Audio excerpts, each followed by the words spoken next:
Um, I lived with, so I've got quite a few kids. I get attacked for it on social I media. heard of that. About 7 children, thanks to the 5 mothers that gave birth to them. So Vele is different mothers. I thought they were exaggerating. No, sometimes ngiyazi ukuthi about 16 or mama about 30 or I whatever. heard that it was 7, so all 7 of them No, have no, it's 7 mothers and it's 5 kids. I'm 7 kids, 5 and mothers. 5. Sorry. Oh, okay. So 2 of the moms gave me 2 kids each Oh, okay. before they saw the light Yeah. and ran away. No, I'm kidding. I'm kidding.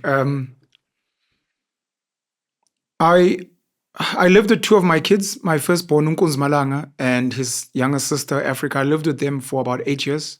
Africa 6 years. And during that time, I took Nkunzi to an audition for Isbaya. Okay. Yeah, Bomb Productions. I was quite excited. He ended up on a movie, by the way. I think it's still on Netflix called Baby Mamas with Salamina Mosese acting as his mom. And Stefina was the director. It was pretty brilliant. Young black female director, young black female actress. And Salamina's a really great example for morality because her and Uhausa have got an amazing marriage from what we see at least. So I take him for an audition for Isbaya. And when he gets there, I get asked. But in my head, I'm like, duh. Uyakwazi ukukhuluma isiZulu? I'm like, yeah. So they start speaking Zulu to him and he understands. Himself and his sister understand Zulu. Then they ask him to respond back. And he was clutching at straws. So in that moment, for a split second, I almost got a bit annoyed. Aibo, kuluma. But then I quickly realized this is what happens with a lot of our parents. Why don't you know this? Why don't you know this? The answer is because you never taught me. You never taught me. It is unfair for you to expect me to know what I was never taught. So I realized, okay, this is where I'm falling short. I actually need to bump up his vernac, his isiZulu. We went home. The audition was so okay. His Zulu was it's completely gone now. We went home, and during that time, I remember speaking to my mother. I think I spoke to my brother and my sister. I spoke to their mother as well. And it was like, hey, we need to bump up the isiZulu for these kids. Then I asked myself, why do they not speak Zulu fluently? And I went through that whole philosophical journey of the reason I speak Zulu or spoke Zulu as much was environment. isiZulu allowed me to converse with the majority of the people, gain opportunities, and my kids don't need that. They're being raised in Johannesburg. The spaces they're in are mostly English. The little bit of isiZulu that they have is enough to get by. Sanibona njani, no siyaphila. Can I please have a packet of chips? Yeah. It's like, khuluma Zulu. It's like, it was just a greeting. That doesn't even count. So I'd go on this journey where even today, I still debate with people on what language is. And I've seen platforms like the Castle Milk Stout Black Conversations. They've had, I think, an episode on language. And I appreciate the fact that someone, I've had him on the show, Abba Ayaleo Amlak, speaks about how we are spirit. This is just a perspective. We're not saying that this is fact or the way. He speaks about how we are spirit, and before waba umXhosa, before ngaba umZulu, we were people. We probably spoke whatever language, but we'd communicate in a certain way. I see you walking in the door, I smile. I didn't say anything to you, or you see me angry, or someone grabs you aggressively, like, I don't think this person's happy. And you're like, but he didn't say anything. It's like, well, the spoken language or the written language is just one of the ways of communication. I had to go to the foundation of what language is or what it's meant to be. And I'm at a point now where some might call me a sellout, coconut, sifunde kakhulu, where I'm like, language is a tool. I believe that's what it was meant to be. And I believed it did and it still does serve a huge purpose. And the more languages you can speak fluently means the more cultures you can access very easily. So you can, I think Mandela says, when you speak a person's language, you speak to their heart or something like that. That's what I was also thinking. Yeah, so that's how you win someone. So I meet you, you're a lady. I'm like, oh my gosh, your makeup is stunning. That's me using English, if that's the language you speak. Or mhlawumbe ukhuluma isiZulu, sis wazi wami muhle. Yini lento ogcobise ngayo? Now you're like, oh my gosh, I just want to be nice to this person because of language. Now, when you look at the various languages we have in the world, or in South Africa in this case, you would want to maximize the articulation of the language that will give you the best outcomes of life. Outcomes, money, which is why English is not intelligence, but it will give you access to money. Maybe Afrikaans. If I go learn Shivenda, angihlali naseLimpopo, ngizoyenzani mina ngesivenda.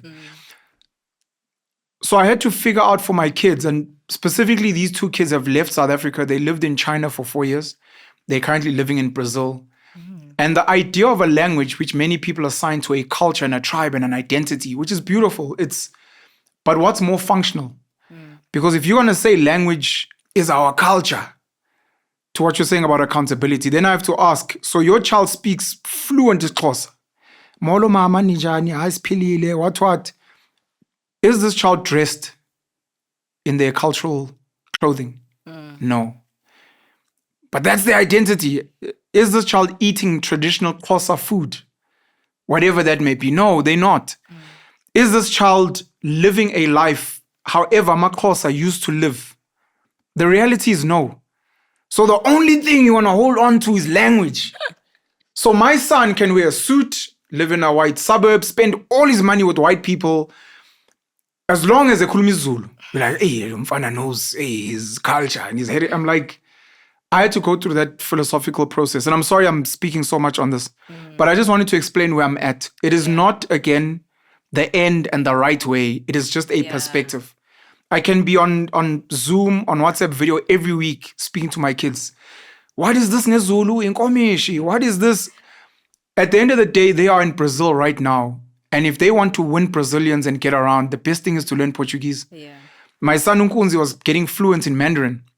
Again, not because I want him to speak Mandarin. It's because that's his environment. Yeah.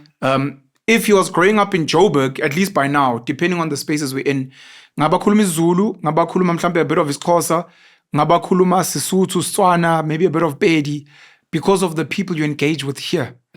So it becomes a tool. And then the whole concept of your identity and where you come from is something that I believe in, but mostly from a historical. I know who I am. Ngunkunzi Malanga, ingane yaPhenwela uLungelo, no, whatever their mom's name is, which I won't mention here. Ngizalelwe eGoli, my father uzalelwe eNewcastle, umama uzalelwe eThekwini. Whether they're saying this in English or isiZulu, it doesn't, but I know who I am. I know where my family comes from. But I'm not going to speak isiZulu to jump around like a clown to prove to you that I know who I am. To what you were saying about, you can pronounce this word so well, but you don't know what it means. I don't, but I know what it means, and that's what's more important. So to answer your question, that's why my kids have lost their language. Can I ask you something? Please just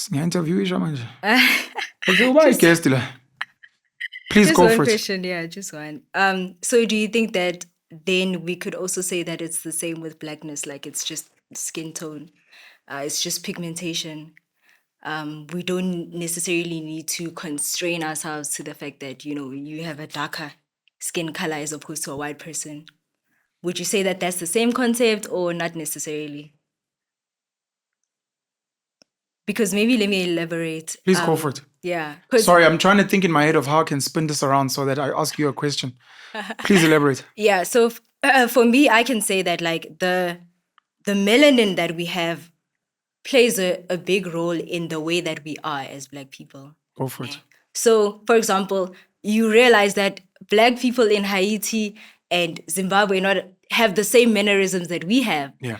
They behave the same way that we do. They think about things in the same way, which goes to show that when we were made Black, it came with when we were made Black. Is that what you said? Yes. When we were made Black. When we were born Black. No, please Black. Continue. There's a reason I asked.